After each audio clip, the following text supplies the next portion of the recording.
আজকের গল্প টুনির তিন কন্যা। জানো টুনি, আমার এখন কত খুশি লাগছে। আর কদিন পরে তোমার এই সুন্দর সুন্দর ডিম দুটো থেকে দুটো নাদুস নুদুস ছেলে ছানা বের হবে, আর আমাকে বাবা বাবা বলে ডাকবে। হ্যাঁ গো টোনা, আমিও তো ডিম দুটো দিয়ে অনেক খুশি। কিন্তু টোনা, এই ডিম থেকে ছেলে ছানা বা মেয়ে ছানা যাই হোক না কেন, আমি দুটোতেই খুশি। না গো টুনি, আমার ছেলে ছানাই চাই। আমি আমার ছেলেদের সাথে খেলবো, মজা করব, ওদের উঠতে শেখাবো। কত স্বপ্ন আমার ওদের নিয়ে। তবে আমি এখন দানা খুঁজতে যাই টুনি, তুমি বাসাতেই বসে থাকো। এই কথা বলে টোনা দানা খুঁজতে চলে যায়। আর টুনি তার বাসায় বসে ডিমে তা দিতে থাকে। টোনা আমার কথা একেবারেই বুঝতে পারে না। সারাদিন শুধু একই কথা বলে, ছেলে হবে ছেলে হবে। তবে আমার কোনো সমস্যা নেই, যা ভগবান আমায় দেবে আমি তাতেই অনেক খুশি। তো বন্ধুরা, তোমরা যে টুনি পাখিকে দেখতে পাচ্ছ, এ বাস করে মায়াপুরী গ্রামের পাশেই এক বড় জঙ্গলে।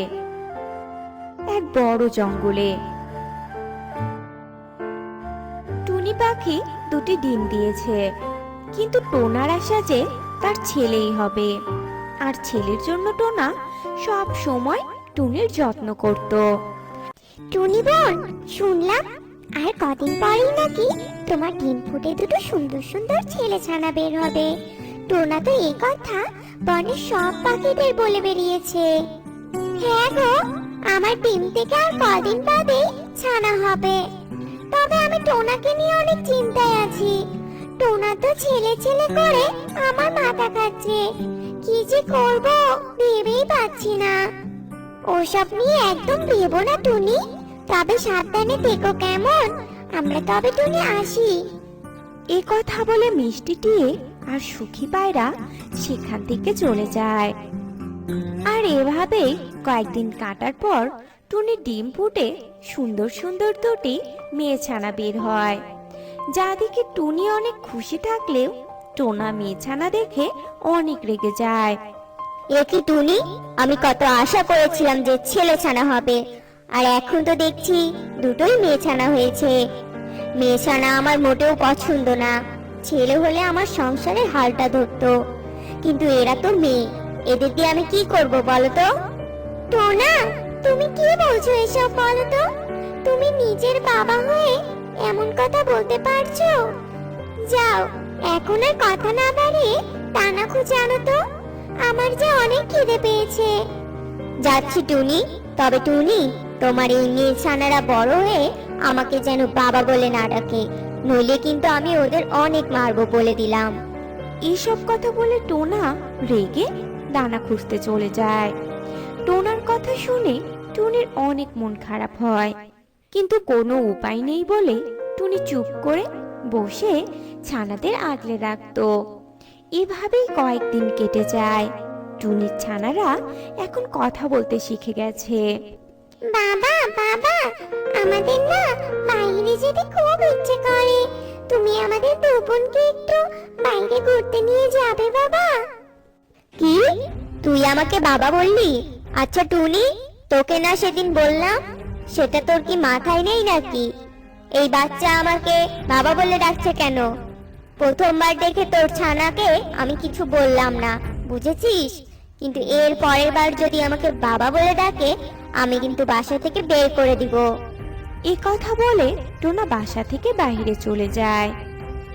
মা মা, বাবা আমাদের সাথে সব সময় কেন এমন করে বলো তো? মনে হয় আমরা বাবা নিজের মেয়েই না।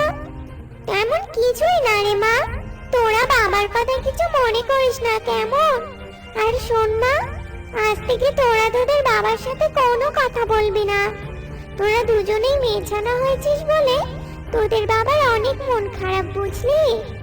মায়ের এমন কথা শুনে দুই ছানার অনেক মন খারাপ হয়। আর সেই দিন থেকে তারা আর টোনাকে বাবা বলে ডাকতো না। অবশেষে টুনির আবারও ডিম দেওয়ার সময় হয়।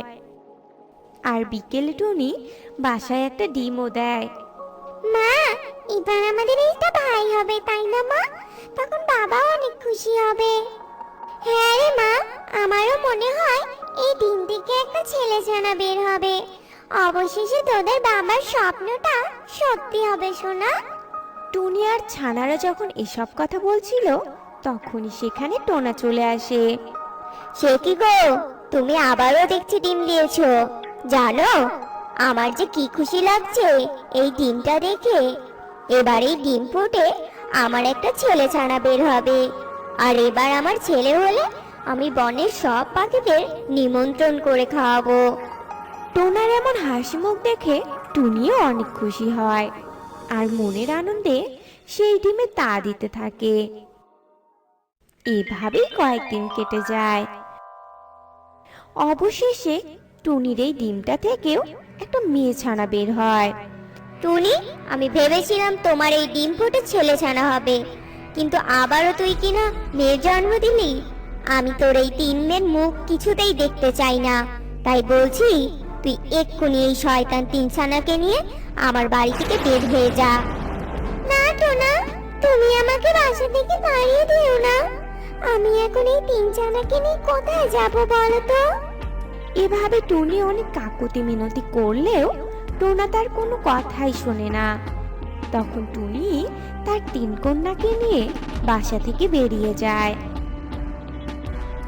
আর পথে বাকি সব পাখিদের সাথে তাদের দেখা হয়। আর টুনি টোনার ব্যাপারে সব কথা তাদের খুলে বলে।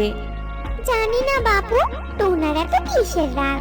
কই, আমারও তো তিন মেয়ে। আমার স্বামী তো আমার সাথে এমন করে না। তবে যাই হোক টুনি, তুমি দেখো কোথাও একটা ভালোবাসা বানাতে পারো কিনা। তাই যাই গো কোকিল বোন, আমার জন্য প্রার্থনা করো। মেয়ে তিনটিকে নিয়ে যে কোথায় যাব।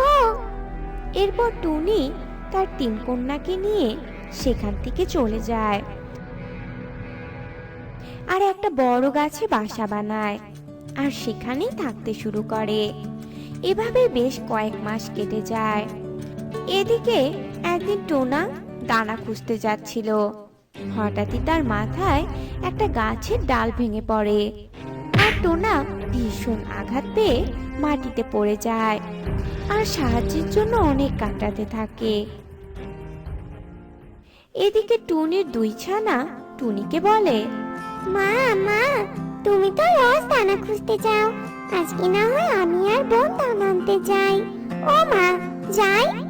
তুমি বরং বাসাতে বসে ছোট বোনকে নিয়ে থাকো কেমন? ঠিক আছে মা, যা, তবে তাড়াতাড়ি বাসায় ফিরে আসবি বলে দিলাম। এরপর দুই ছানা খুশি মনে দানা আনতে চলে যায় আর পথেই টোনাকে তারা আহত অবস্থায় দেখতে পায়। কিন্তু অনেক ছোটতে বাবার কাছ থেকে চলে আসায় তারা আর টোনাকে চিনতে পারে না। তখন তারা কিছু জড়িবুটি এনে টোনার মাথায় লাগিয়ে দেয় আর টোনাও একটু সুস্থ হয়ে যায়। এদিকে ছানার আসতে দেরি হওয়ায় টুনি ছানাদের খুঁজতে খুঁজতে সেখানে চলে আসে আর টুনি টোনাকে দেখে চিনতে পারে। তারপর ছানারা টোনার ব্যাপারে সব কথা তার মাকে বলে। দেখেছো টোনা, মেয়ে বলে তুমি এদের কত অপমান করে আমাদের বাড়ি থেকে তাড়িয়ে দিয়েছো। আজ সেই মেয়েরাই কিনা তোমার জীবন বাঁচালো। ছানারা, এটাই তোদের বাবা। টুনি, এভাবে বলো না আমায়। আজ আমি আমার ভুল বুঝতে পেরেছি। মেয়ে হলেও এরা কোনো কিছুতে কম না। ছানারা, তোরা তোদের বাবাকে ক্ষমা করে দেশো না। টোনার কথায় সবাই অনেক খুশি হয়। এরপর টুনিও টোনাকে ক্ষমা করে দেয়। তারপর টুনি স্বামী আর